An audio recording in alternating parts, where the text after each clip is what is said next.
We would now like to call upon our national chairs from the Canadian Department of Peace Initiative, Dr. Saul Arbus from Victoria, BC, and Teresa Dunn from Ottawa, Ontario. Ms. Dunn is a conflict resolution practitioner. Oh, look at that, another peacemaker. Dr. Saul Arbus is a retired anthropologist and a futurist who is dedicated to forming a new architecture of peace. I really want to know what a futurist does, so let's give a loud round of applause to our long-distance travelers to Edmonton, Dr. Arbus and Ms. Dunn.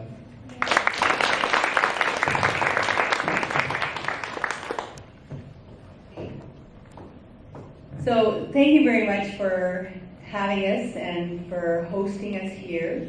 A special thanks to Irene and Teresa and the team here who have put this conference and AGM on and allowed us to have the opportunity as a group to speak more about what peace means to us and to be able to experience what peace is for you in Edmonton. So first and foremost, thank you very much.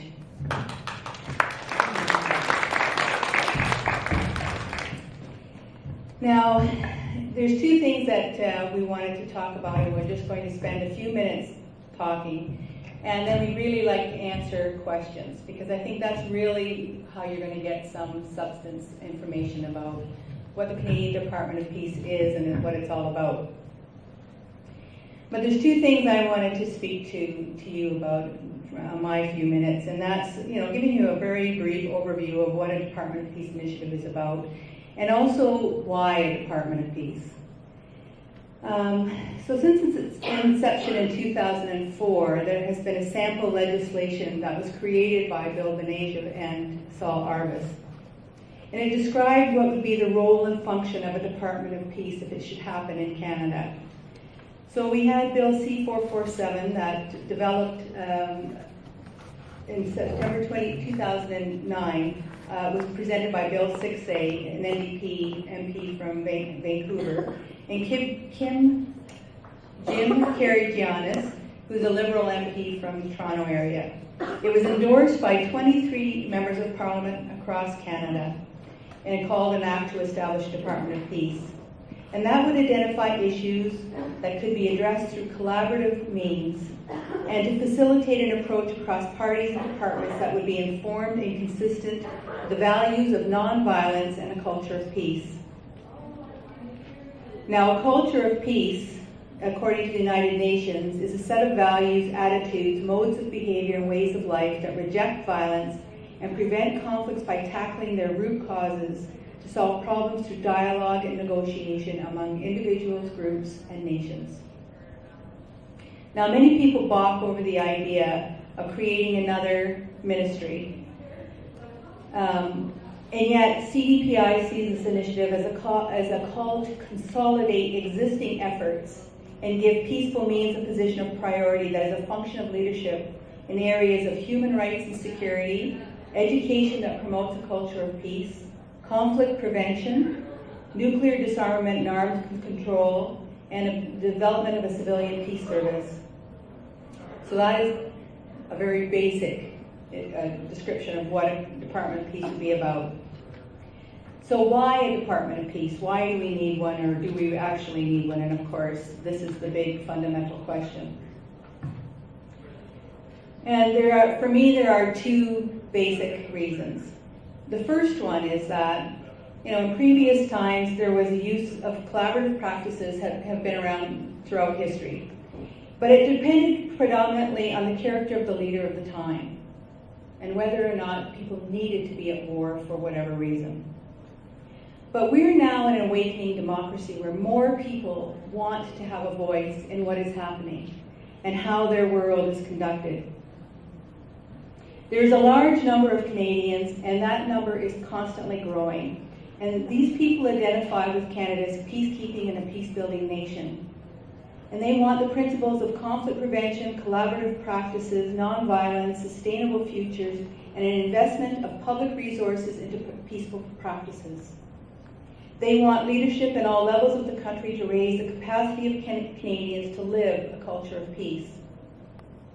So tonight and over the last 2 days, and actually, certainly it has been more of a focus for me since 2006 when I joined the Department of Peace, that there are people throughout our country who, like the people we heard from tonight, who have taken the initiative on themselves to demonstrate peaceful means, about how we can be at peace, what that means, how we feel about it, to make really dramatic choices in the face of incredible pain and suffering.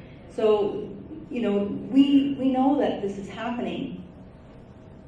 And the example of restorative justice, which is one of our mandate within our vision, what a federal minister would be looking at. We're committed to that within our justice system. And the only thing I want to say about that is that one of the biggest hurdles to implementing a restorative justice system throughout Canada is a lack of a consistent model. Not that there isn't a consistent model, because the restorative justice efforts that are grassroots across the country have a consistent model. There's a definition, there's a practice model, there's like 8 different types of methods that are known and used. However, what happens, in my experience anyways, is that many good ideas that are collaborative practices, when they become part of the institution, all of a sudden they become compromised. They start to look an awful lot like what was already there previously. Another example that we've heard about a lot tonight is peace and education. And when we're talking about contributing peace in our education systems, we're really talking about the fundamental elements of what a paradigm shift requires. And that's going to take Canadians to look at the principles and choose the philosophical and practical aspects of a culture of peace. This can only occur when peace education is defined and set as the priority for education throughout Canadian society. So a quote from the Canadian Centre for Peace Education says, "Peace education has the power to provide a connection between a history and future focused on peace. And peace education will nurture the next generation of leaders and adherents of peaceful means." So all of these leaders, all of these Canadians, current and future, deserve the support, recognition, and resources to develop and grow their ideas, and moreover to be enabled to influence the fabric of our culture. So the second compelling reason why we need to do this is that there are hundreds and thousands and millions of people who daily face the reality of violence in their lives. And we, particular Canadians, who are living a relatively secure life, are not providing viable alternatives to that violence. Alternatives that orient conflict resolution to address core issues such as the consequence of previous violence. So people who experience trauma need help. There's the poverty, the lack of education and health services, the destroyed environment, especially farmland, that are the basis for many people's lives. We need an alternative backed with whatever resources it takes to change their living hell. War and any form of violence has proven to be an ineffective means of building a safe and sustainable world. So, the bottom line is, if Canada was a culture of peace, supporting innovative models and providing these viable alternatives, we would not need a Department of Peace.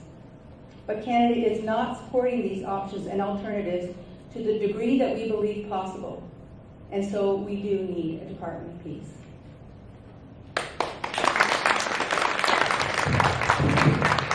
Deeply humbled by what I've heard here from you. You have really spoken in the spirit of this poem, "May peace prevail on earth." What is then the greatest aspiration of all peoples in all times? It's for peace and security and harmony for themselves, with their loved ones, in the communities where they live, in their nations. Yet we do not have in our country anyone in cabinet, in the federal government, that actually represents the culture of peace.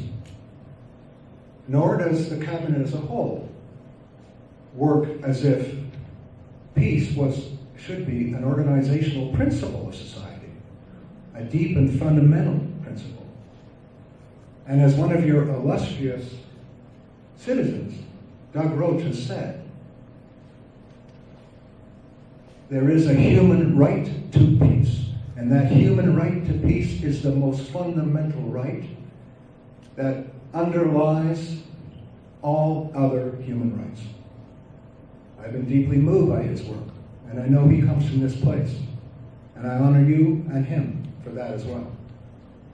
But what I've heard here tonight, in the expressions that we've heard from the young woman here, and from the people working with her, from the gentleman, that Bruce, that just spoke on restorative justice, which I am also deeply involved with at a personal level. But I have never been struck with a tragedy like that. I have never had a child who has had the life that was expressed here early and has come through it. These I have, by good fortune, by the grace of God, I have not been in those experiences. But I gained tonight a much deeper understanding at a very, very fundamental level. I mean, it has really impacted me. And it really inspires us to continue our work. Because youth, for example, are not the leaders of tomorrow. They are, in collaboration with us, the leaders of today. And I'm referring to the wonderful children from Colleen's class and Eva's work as well. This is what it's all about. And when you hear that genuine expression from children, guided by parents and by their teachers, you realize that there is hope for the world. And hope is really what the idea of the Department of Peace really is about. It's bringing hope amidst despair, amidst unending war, carried out both by nations and by what we sometimes call non-state actors. I don't like to use the word terrorist.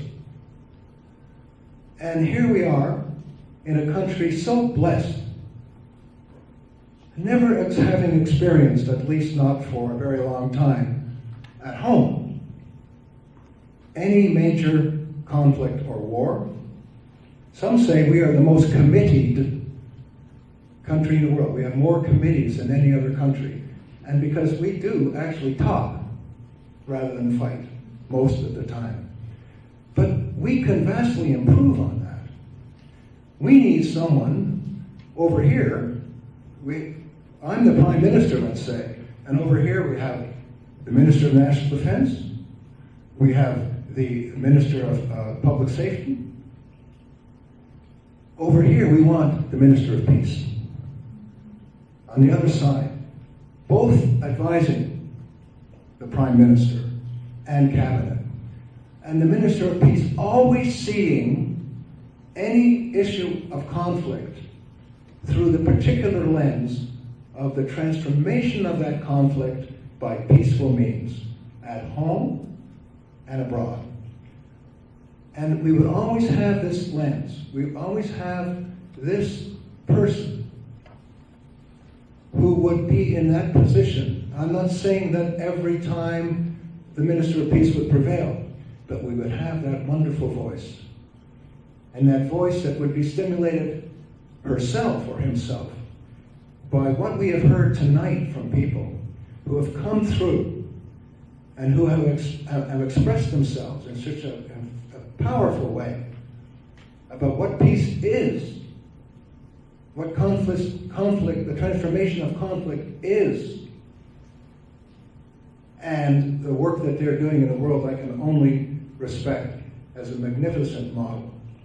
And that, friends, is all I'd like to say tonight. Thank you from the bottom of my heart. My arms, I reach out to you. Thank you.